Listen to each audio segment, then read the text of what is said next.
C'est toi et moi. C'est toi et moi. Écoute. C'est toi et moi. C'est toi et moi. Et si tu savais, tu saurais que tu ne sais pas. Et si tu savais, tu saurais que tu ne sais pas. Moi je ne sais pas, donc je ne prétends pas que je sais. Attends une seconde, moi c'est Moullah et je me présente d'abord. Toi c'est qui? Écoute. Hey, c'est toi et moi. On est là dans cette chambre, on parle de quoi? Je ne sais pas, mais on parle de quoi? On parle de quoi et on parle de ça, yeah? Yeah, c'est Mr. Moullah. Je suis là et je fais ce que je veux. Y'en a rien à cirer de ce que tu penses. Ce beat il est bon, il est con. Et comme s'il est bon et con, moi je le prends, je le mange. Et puis je le mange, je l'avale. Je l'avale et je le digère. Attends une seconde. So we back. Welcome back to Kings and Queens Talk Podcast. I'm here with my brother, Diakhate. He was in the middle of telling us his story and his journey and how he got here is so interesting. I feel like I can talk to this man for all night, but we don't have all night. So we're going to get to it. Okay? So basically, now we at the point where you coming to America. Yes. So after, I think, being a tour guide for over like 5-6 years, then, a lot of opportunities start happening, I could have come even on my first year, but I was very busy there. I couldn't make it happen. But what happened now, one day I was touring this group from Washington, D.C., a church called Shenandoah Ebenezer AM Church. And as they come every year, we usually, when they come, we go to the U.S. Embassy. In most of the groups, actually, anytime they come, the ambassador will invite the group so they can share these, diplomatic relations between Senegal and the U.S. by, American citizen asking questions to the ambassador. So I'll always be there. So the ambassador kind of know me because I was very frequent going anyway. And I remember one day, the church member group, Bernadette Champions, asked the ambassador if every year they having these events where they wanted to invite me to come speak. And I remember the ambassador kind of turned to me and just laughed because he knew me already. And he said, I know you don't even have a passport. I said, yeah, I do have a passport. And he said, okay, just come Wednesday and bring it. And that's how I came, just for my passport and pictures, and be able to have a 10 years visa, right? That was my first American visa to come into the U.S. What year was that? 96, I would say, 97. 96, yeah, 97. Yeah, late 97. Okay, that's cool. Boom, I was here for the first time. That's what's up. So what is the first city you went to?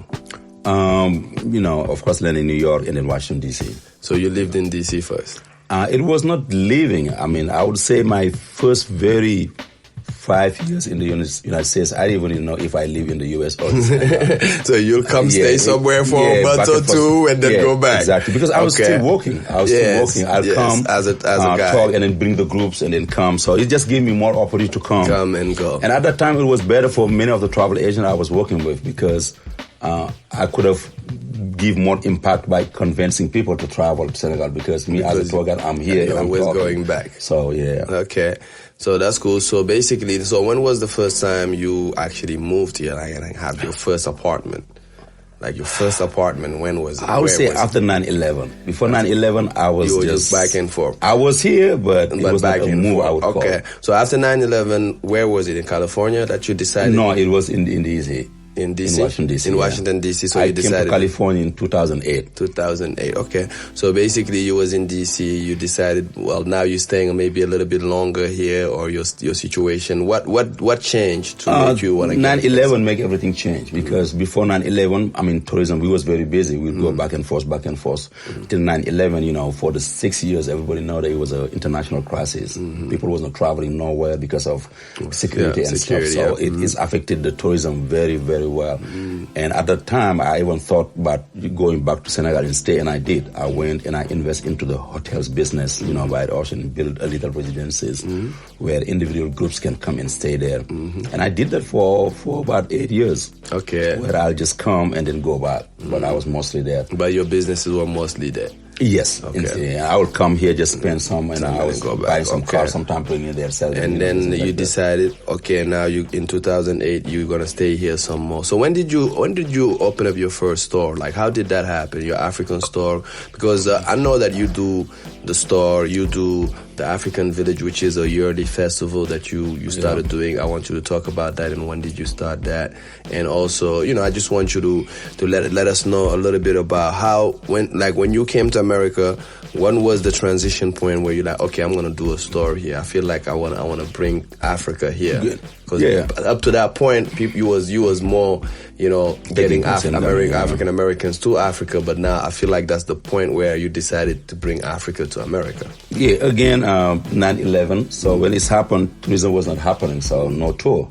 So I had to do something else. But from doing something else, I learned while I was taking groups all the time, they need and they want it for African arts, And I said, and at the time, I already brought in a lot of suitcases of African art. I would always say one day I will sell them, but I never have even time to open them. So you always been bringing them and just leaving them here? Exactly. Okay. I remember my basement, I used to have more over than like 10 or 12 suitcases full, and I never have the time to open it. And I know it was all African art pieces. So when it's happened, there was that same church I was talking about. That was the first really kind of not a festival, but a Sunday market that I did, because somebody proposed me to bring their stuff there. And I brought it there and laid it out. I even didn't know what I brought. I just bring whatever. Laid it out. And that Sunday, I will never forget. One Sunday, $3,000. I'm like, what? I'm like, hold on, I don't know what I'm sitting on. I'm sitting on some gold mine. Yes. So started looking at this thing differently. Hold on, this looks like money. Exactly, everything changed from that time. It was a nice Sunday, money. I'm like, it looks like I found my new niche. Your niche. Okay. And then I started from there, growing from that now to festival, and then start doing big festivals. And I did it for many years, like traveling all over state. Until COVID, you were doing festival. I went to a festival with you a couple of years ago. When I came back to California, I touched base in Venice. I have my little business in there, and still, my brother's family is there on Africa One. And since we just doing it, so now tourism start coming back. That's what brought me back. Now of the tourism, but I already have those business. Okay. So that's what linked it together, because 2008-9, then tourism started coming back. Okay. But I couldn't leave the festival I was doing. Okay. So that's how I started merging it. And then for the store, after Venice, I needed to grow and make another type of impact into my evolution of store. And I know California was too expensive and the tax. So I've always been very seduced by Vegas, and when I have the opportunity for Las Vegas, and it's another story, long enough, but to short it up, I had the opportunity that allowed me to be able to come just for culture, but I was able to bring the store that will be my hub to extend the culture out of my store in Las Vegas. Las Vegas, and that's where it was born. Okay, so so the store was born in Las Vegas. Before the store, you was doing festivals. It was in California. It was born in California in festivals. Yeah. And then in California, you also had a store before you had a store here. Yes, I have it in LA already. Okay, in LA already. But it was small, very small. So this was the one in Las Vegas was the first big store. The first big one, yeah. And then you came here because the city of Las Vegas wanted you to bring some culture up here, and you also, I don't want to tell the story, but how did the decision happen from California to Las Vegas to decide to expand it to Las Vegas? Okay, like I said, after 2009, tourism started coming in, so I started getting involved in tourism, and I started taking groups again. So 6 years from now, 7 now, because we 2021, almost 22. Right? I was in Dubai, and I was participating in this big ecotourism in Dubai, because who knows Dubai know that Dubai is really extending in all levels. All the big international events is happening there. And this one was particularly for ecotourism. And I was representing Senegal, and I was representing myself as a company, the African Village as organization too. And at that time, I always been doing a lot of cultural events in California that was attracting people enough to travel with me to Africa. Okay. So when I was into that forum, that was a forum where the whole world was represented. Africa brought their representative. US, I think, brought Nevada, San Francisco, and Miami. and friends. All of them, they was there. And who knows also Dubai know that Dubai was very inspired by Las Vegas, like in a day, to build what became Dubai today. Okay. I didn't know that. So Dubai inspired how they built Dubai was inspired by Vegas. Yeah. Las Vegas is very inspiring. Yeah, I mean, if you look at the water density, it's only 2 in the world. It's Las Vegas and Dubai. Yes. Because they have this sister relationship that they built for a long time ago. Okay. Even if you see the way the strip is built, that's the same way the strip of Dubai was built. Okay. And the difference between Dubai and Las Vegas is that Dubai has the sand dune and Vegas has the rock dune. Yeah, Dubai has the oil. Here has the mine. Even if a lot of people in Vegas think that it's about tourism, but it's not. The main resource of Las Vegas, Nevada, is mining. Yes, and through that also, I do understand later that Las Vegas or Nevada wanted to change the game. They didn't want Las Vegas to be just seen as the strip, the drinking. They wanted to bring some culture. They wanted to bring some culture. Okay. Because during that events, I get a chance to represent and talk in front of, a lot of people. And I was explaining how I was draining the tourism into activities that I do in California.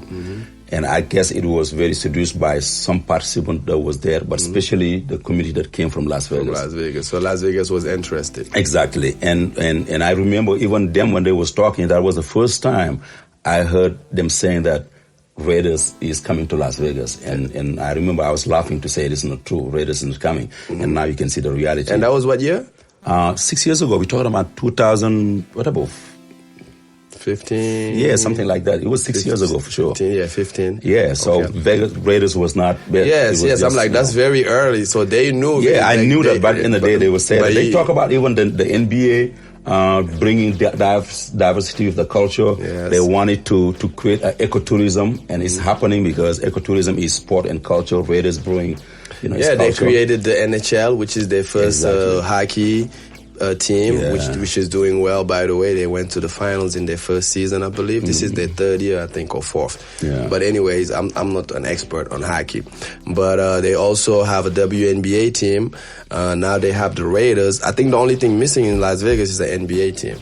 They said back in the day, I remember they said it's coming. Yeah, I was just talking to a friend yesterday, and I was telling him, like, the perfect team to come here would be the Los Angeles Clippers, because they're sharing a building with LA. They don't have their own nothing. Like, I feel like if they come here, I'm not saying they should come, but that was just like a thought that I had yesterday. Me and my friend Nate was talking about sport. So, but yes, okay, so that's how you connected with Las Vegas in Dubai. So you connected with Las Vegas in Dubai while you was doing your thing in LA. They met me and they congratulated me on my the way I present my presentation, and they invited me to come to Las Vegas if I get any opportunities, and I was just like yes, but I was not really too much interested, But once we exchanged emails, and then I came back because I went to Senegal, not back to the US. I started receiving email from them asking me if I was still gonna come and interested in, and when I realized that it was really serious, I said, okay, why not? So I jumped into the opportunity and came and meet with them. And I remember the day I met with them, that's the day that they helped me even make my fixtures business. Yeah, they was ready to have you in Las Vegas. Yes. So, that's awesome. That's wonderful. So basically, you never know where your opportunities are going to come from, because, it's like he was in Dubai doing his tourism. Sometimes, like your journey takes you to a place or to a location, but it's not even what you've foreseen. I never thought I would move to Las Vegas myself. Yeah. I lived in New York for about 7 years. I lived in Cincinnati for about 8 years. And then when I left Cincinnati, I left to go to California. I lived in LA too, maybe 5-6 months. I came here to shoot a music video for one of my artists and another African Senegalese artist, Fatah. You might know him. So that was the first time I came here. Yeah. And I remember it. It was 2017, August. And it was wonderful. I was like, wow, this place is like different. Because I didn't come in through the strip as a tourist. I came in and I knew some people of the strip, Paco and them. That's the first family I met here. We shot part of the video in his backyard. He had a pool. And I started asking lots of questions. And I was interested and I moved here. Sometimes you don't plan everything. You go with the flow. Don't be scared to move. Don't be scared to leave. Don't be scared to take the first step. You might have a vision, a dream, or an ambition, or passion, just find a way to get it done without hindering your life. That don't mean don't stop working or stop taking care of your responsibilities, but you can always find a way to make both work. And this is a good example of that. So basically, you came here about 4 years ago. Right? Yeah, right time. I was thinking, again, like I said, to move and, develop my business. And when that opportunity came, I said, why not? So that was the first thing.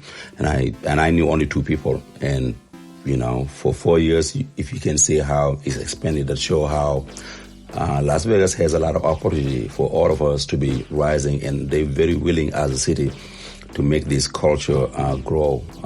Because so far, all of the events that I organized so far, they've been really helpful and very supportive to it. That show that the ambition they have in that they wanted you culture. Yeah, that's awesome. That's awesome. So basically, I wanted to talk about your African Village Festival. I remember 2 years ago, I was honored to be a host in one of them, and I don't know if that was the second year or the third year. Second year. So now I wanted you to tell us a little bit about how that come to be about, the idea, and why and how, pretty much. Yeah, it was the strategy to implement the culture in the way I was taught. So I came and I was very lucky to meet some beautiful queen that was, surrounding me into those projects. And I take the opportunity to say hi to Nicole Ford, Grace, Mercedes. I met those ladies, beautiful, exactly. Dynamic ladies. Me, hopefully, I'll have an opportunity to, interview or talk to some of those ladies, because they are very powerful ladies, and I have nothing but respect for all of them. So it's there, and I present them, the project, the idea, and they was down the road with me, and we was able to create some very successful event. And coming back to the African Village you're talking about, is actually the organization itself as a 501c3 that hosts all the different cultural programs I've been doing so far. And now I had to find a way where I can be my own sponsor first before anybody, because like we say, when you do things and you believe it, you have to put your own. Yeah, it's all about branding. And Africa Love happened to be my business, and I decided to take 10% every year to my whole income to just sponsor the organizations that allow me to organize those big events, because I bring over 60 artists, and it's a lot, and the people come from all over. It's a big budget. So when you say artists, I want you to break it down and let us know what kind of artists or what categories of artists. To the 3 years I've been doing it, I always been trying to focus into what we call the dance. There's music, but dance was the part that I always wanted to be my highlight base or platform to lay out the art or the culture that I'm trying to show, and which is like these African ballets. So I brought for a couple of times different African ballets that are located based in the United States, and I travel in. And during those 3 days of those events that I call also a touch of Africa. And into the touch of Africa, we try to lay out dance, music, workshop, food for 3 days. Fashion. So, and education, because we had conferences too. So that was the part. And I think so far for the 2 years, Vegas was blessed to have one of those biggest African ballet that exists in the United States, because the Chasana Institute from Columbus came in. I happened to have in Los Angeles with Adam Jewell. Adam Jewell came with this group, and then we have the other groups. What's the name again? African Soul. So they came, and then we have also Jamon Okoro from Auckland. So it just showed the diversity that we created in. And in terms of what workshops too, it's not just Africa. We even extend all to Brazil by having African dance, or we can call it samba, to expose the Brazilian culture, see the similarity with Africa too, how it looks like. And musically wise, also we get a chance to bring the Sambada, which is an Afro-Brazilian band. Sambada, like lambada. Yeah, exactly. Sambada, lambada. Yeah, so they can perform.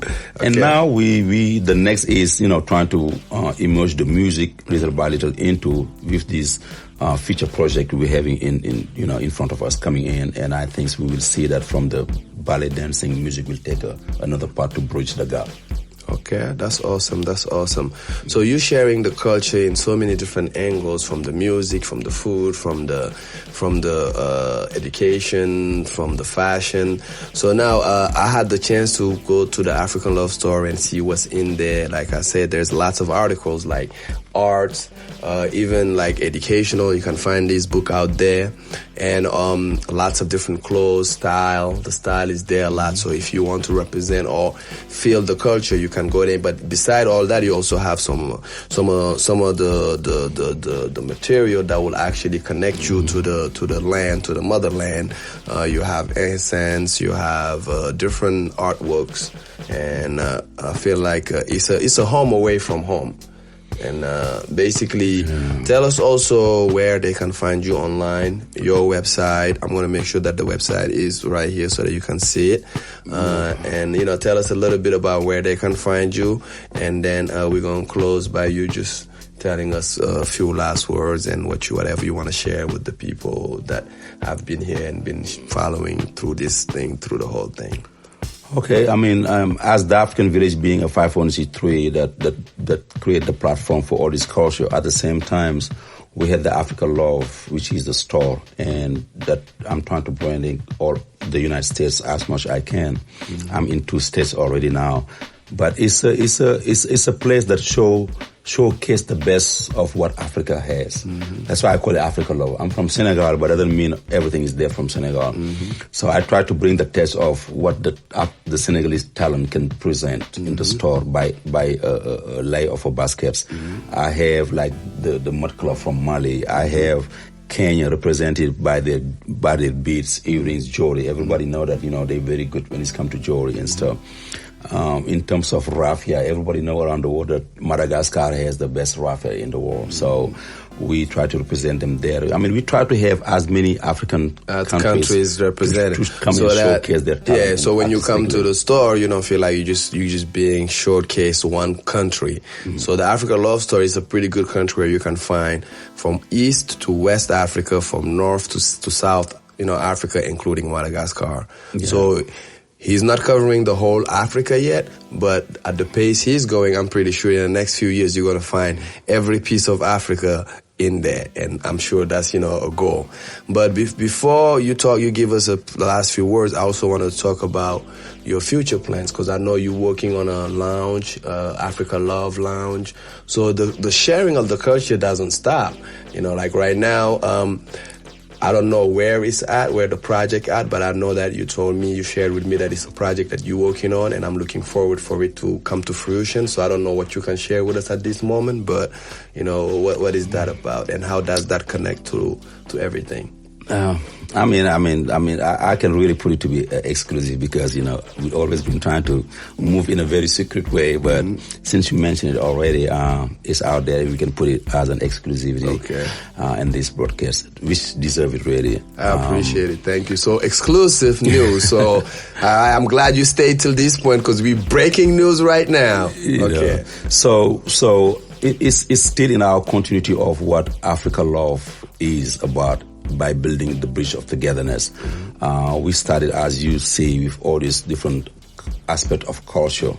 And now, after conquering what I believe is now into the heart of many African Americans, the community here, through events we do, I wanted to upgrade, and then move bigger, which is creating what I can call the lounge. Because when you come to Las Vegas, we're talking always about entertainment. Entertainment, yes. And we wanted throughout that entertainment that exists, all this layer of different type of entertainment, bring this African entertainment into the program by creating a lounge that will be called the Africa Love Restaurant and a Lounge. So it's a restaurant and a lounge. Oh, okay. So it's a restaurant and a lounge. So, hold on. This is different, because I love the Senegalese food, and since I've been in Las Vegas, there's one thing I always say we're lacking, because we don't have any Senegalese restaurants, right?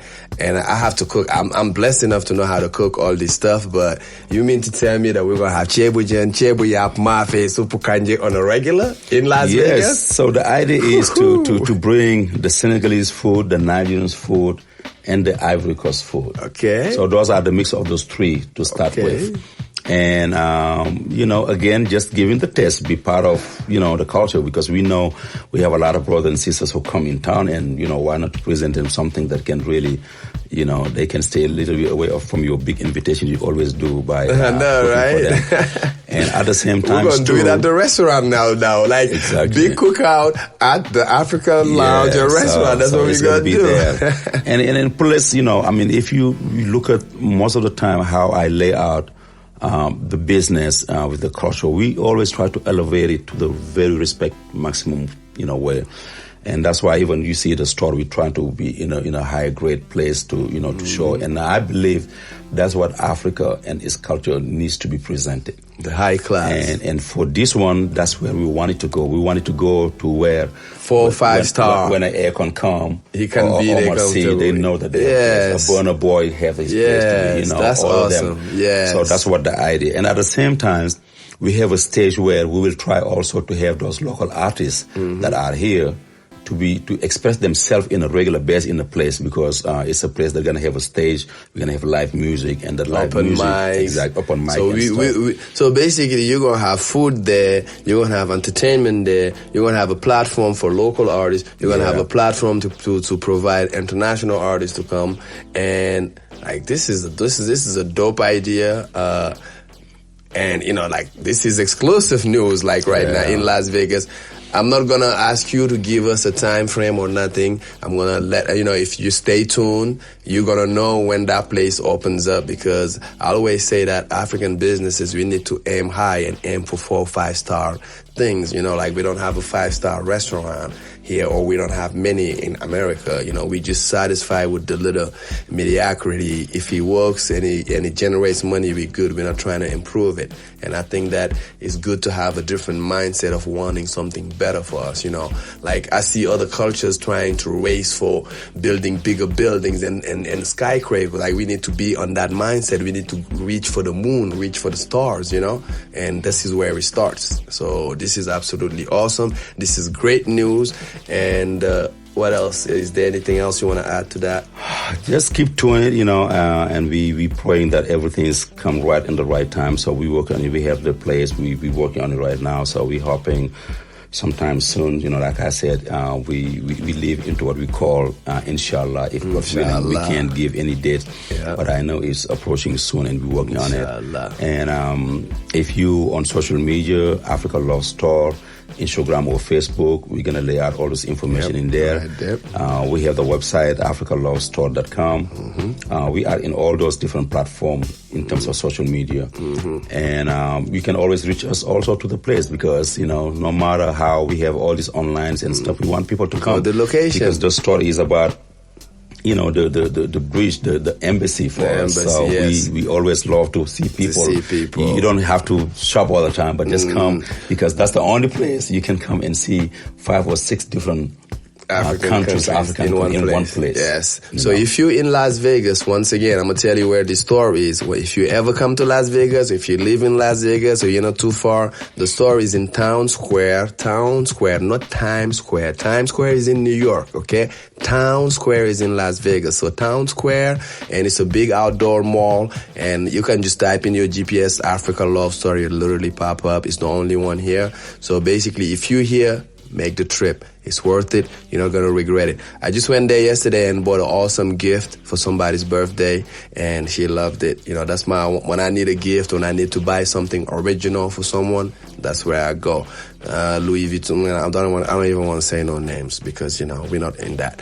But go with the authenticity. Support, yes. We got it good. And if you're not in Las Vegas, the website is www.africalovestore.com. Okay, and when you go there, also there's something we didn't even talk about. It's about the pilgrimages that he does every year. Like I said, this man does so much that we can't even cover everything in one conversation. I might have to have him come back in 6 months, because I'm sure by then it's gonna be like, yo, we got a lot more to talk about again. You want to go to Africa? We got it too. I mean, everything started with tourism. So exactly. You see, actually, we right now have 30 people that we travel with to Senegal and Gambia, December 28th to January 11th. So that's what I wanted to say. So we didn't even get to cover that. But when you go to the website, you'll be able to see all that information there. Every year he takes a group. Like this year, it's about 30 to 35 people going to Senegal for a 2-week trip.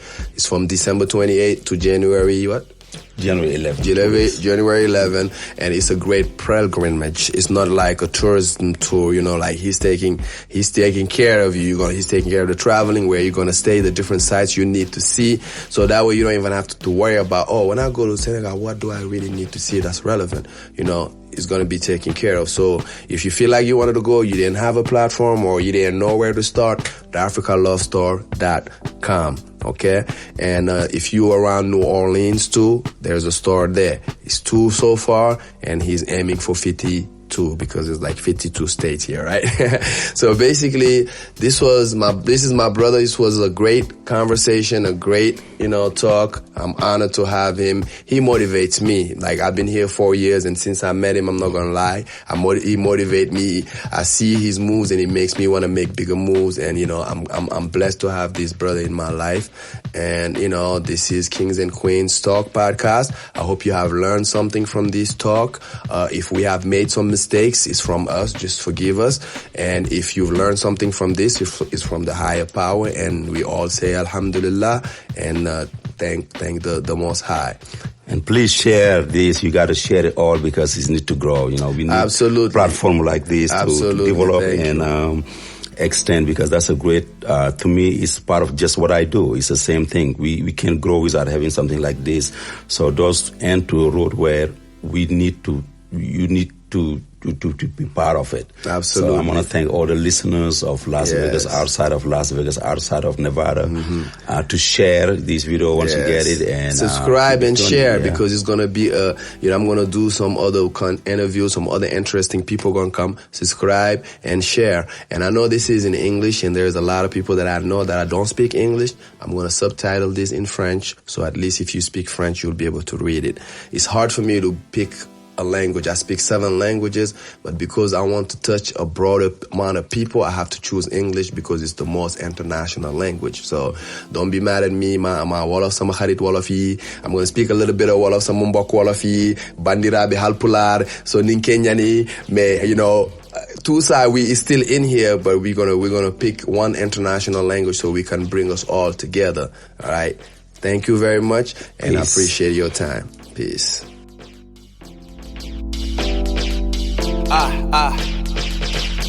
C'est toi et moi.